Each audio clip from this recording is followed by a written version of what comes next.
We've done a lot of questions for atheist videos around here, and most of them, as you well know, fall apart under even the most cursory of evaluation.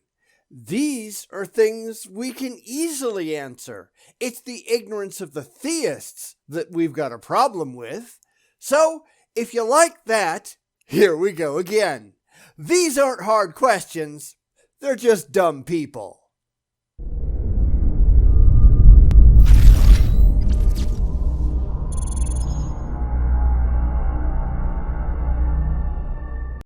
So today we're going to take a look at a channel called The Illumination, and they've got a question that atheists can never, ever, ever answer, at least according to them. And it's funny how easy it is for us to answer all of these unanswerable questions, isn't it? Mostly, it's because the religious have no goddamn clue what the hell they're talking about, and we just have to point out all of their misconceptions, just like we're going to do today. So strap in, this one is going to get a little rough, even though none of it will be at all intelligent. So here's a question that I cannot answer, and my answer. Enjoy!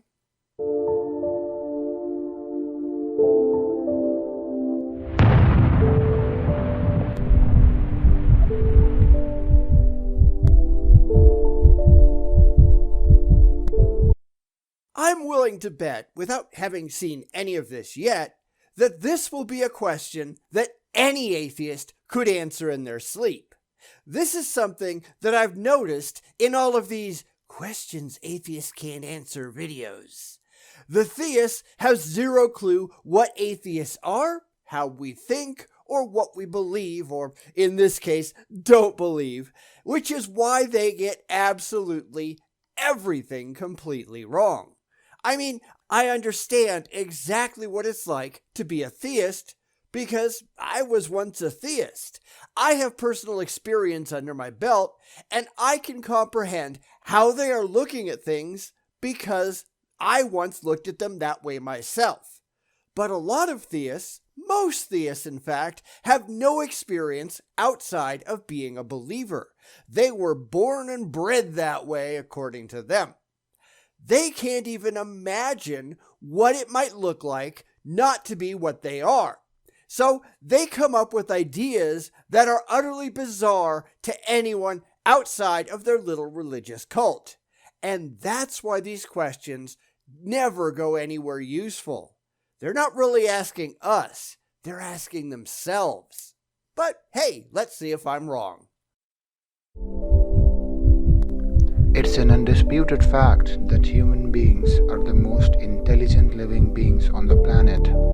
Alright, I know this is a quibble. You don't have to tell me in the comments. I already know. But says who? By what definition of intelligence are you making that statement? Because this is just another place where people, not all of them theists, but a lot of people in general, fall down. They assume that our standards are correct because we made them. So they look at everything through human eyes and assume that's the only way that everything could ever be. And that's just not true. And this is where we can go back to Douglas Adams' puddle example and realize that the puddle's entire standard is based on not being able to step outside of its own experiences. It couldn't imagine that, to an outside observer, the whole situation was patently absurd. Because to these people, there are no outside observers. It's all just endless variations of them.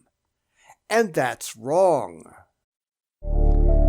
We make beautiful pieces of literature, paint mesmerizing artworks, and compose stimulating works of music. At least, according to us. But objectively, it's all just lines on a page and noises. It might be art to us, but that doesn't make it objectively true. we come right back to not being able to step outside of our own experiences and look at things through dispassionate eyes. Just because you like something, that doesn't mean that everyone else feels the same way. If we ever do encounter intelligent aliens, the idea that they're automatically going to be just like we are, that they are going to like our symphonies and marvel at our works of art and architecture, that's probably not going to be the case. In fact, they might feel the same about us and their own works of art. You have to be able to look at the larger picture, and many people, theists and otherwise, simply cannot. We constantly try to make sense of the world that we live in, the pursuit of which we call science. This is something that makes us completely different and intellectually superior to all the other species on the planet. And how exactly do you know that? It's an honest question. Just because animals aren't doing things the way that we're doing them, that doesn't mean they're not doing them at all. It's a very anthropocentric way of looking at things, and that doesn't really get you anywhere worthwhile. In fact, this has been applied to humans a lot over the years. If that group of people over there, they aren't making art your way, or they aren't making music your way, or they don't look at things the exact same way that you do, that makes you superior because obviously your way is the best way there is. And that's just stupid. It's led to racism and violence. Planet Earth is home to around 8.7 million species.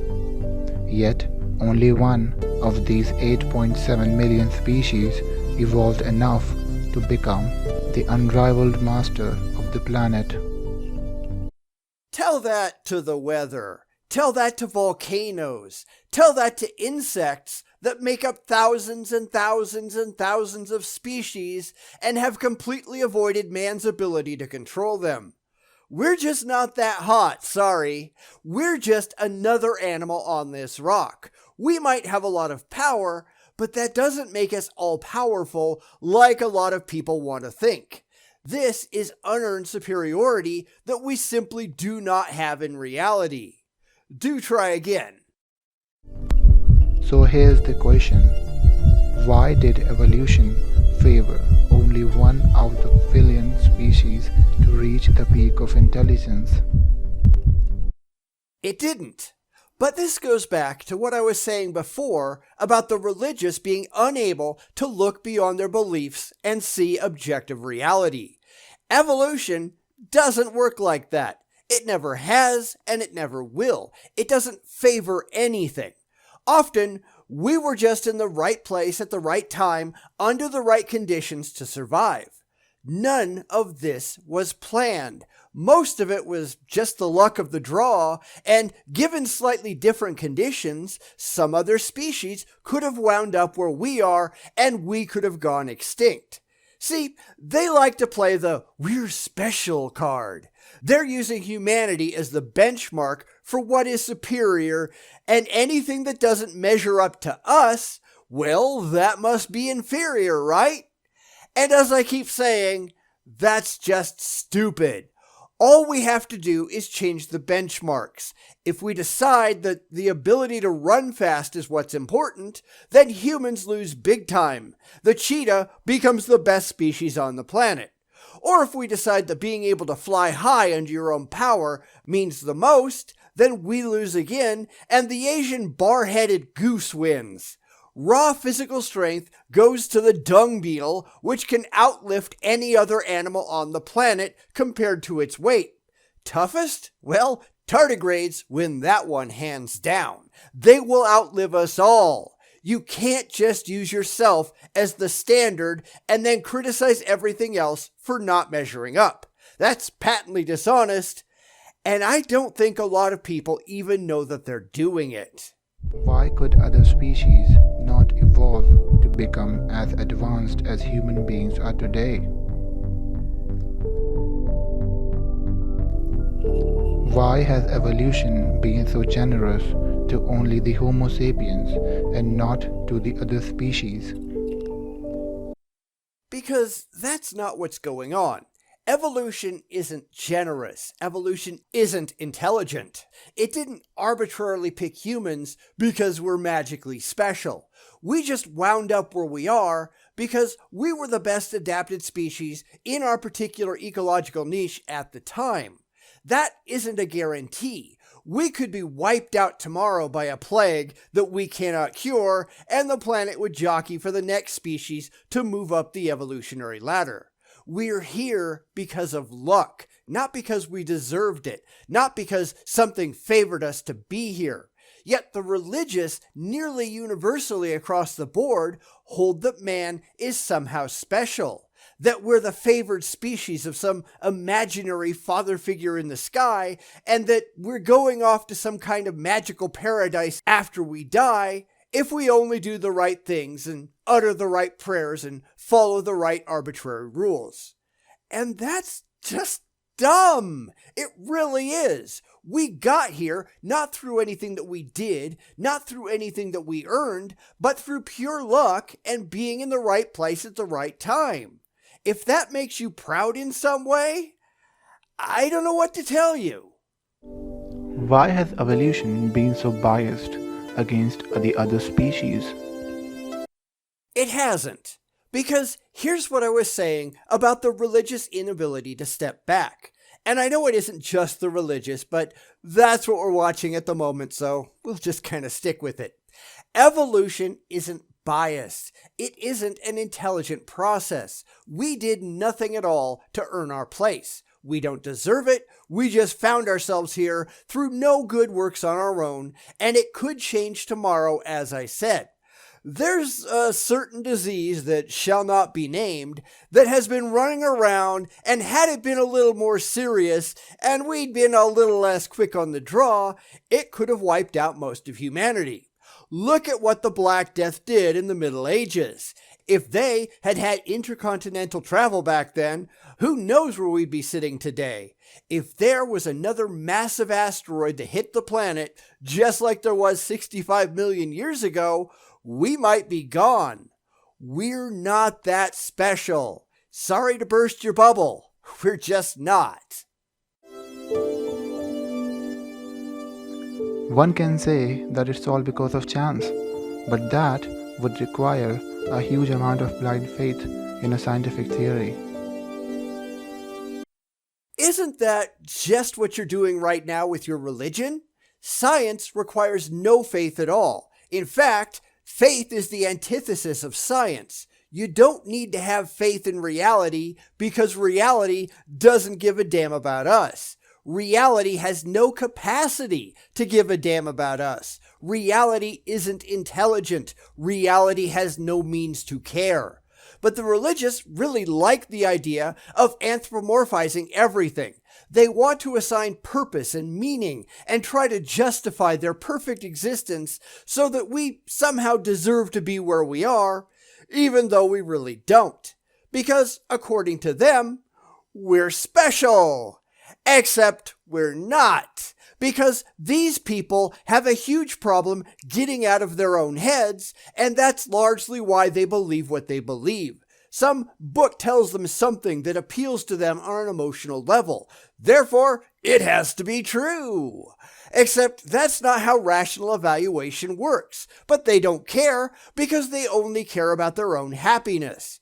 This is why, when it comes to having intelligent discussions with people outside of their cult, the religious tend to fail miserably, because they depend on accepting that what they already believe is unquestionably true, and more often than not, they're just wrong. They really are, but they can't admit that. They lack the ability to step back from their blind faith and evaluate reality by its actual existence, not the existence they feel justified to impose upon it because it fits in with their own beliefs.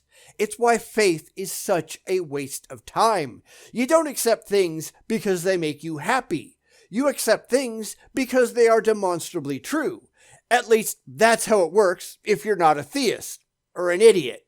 The religious, though, they're not concerned. It's why, when you have a discussion with the religious about something like evolution, or pretty much anything in science, they get it all wrong. Because they're trying to impose their will on reality instead of accepting reality as it actually is. Because reality, whether they like it or not, is what it is. And as I keep saying, they just don't care. And that makes them dumb and not at all worth wasting our time on. We have to rout out the dangerous ideas that the religious and other stupid people have, because they do harm us all, but we can't hope to do that through reason alone, because unfortunately, they know nothing of reason. They only want to believe. And that is pathetically sad. Bum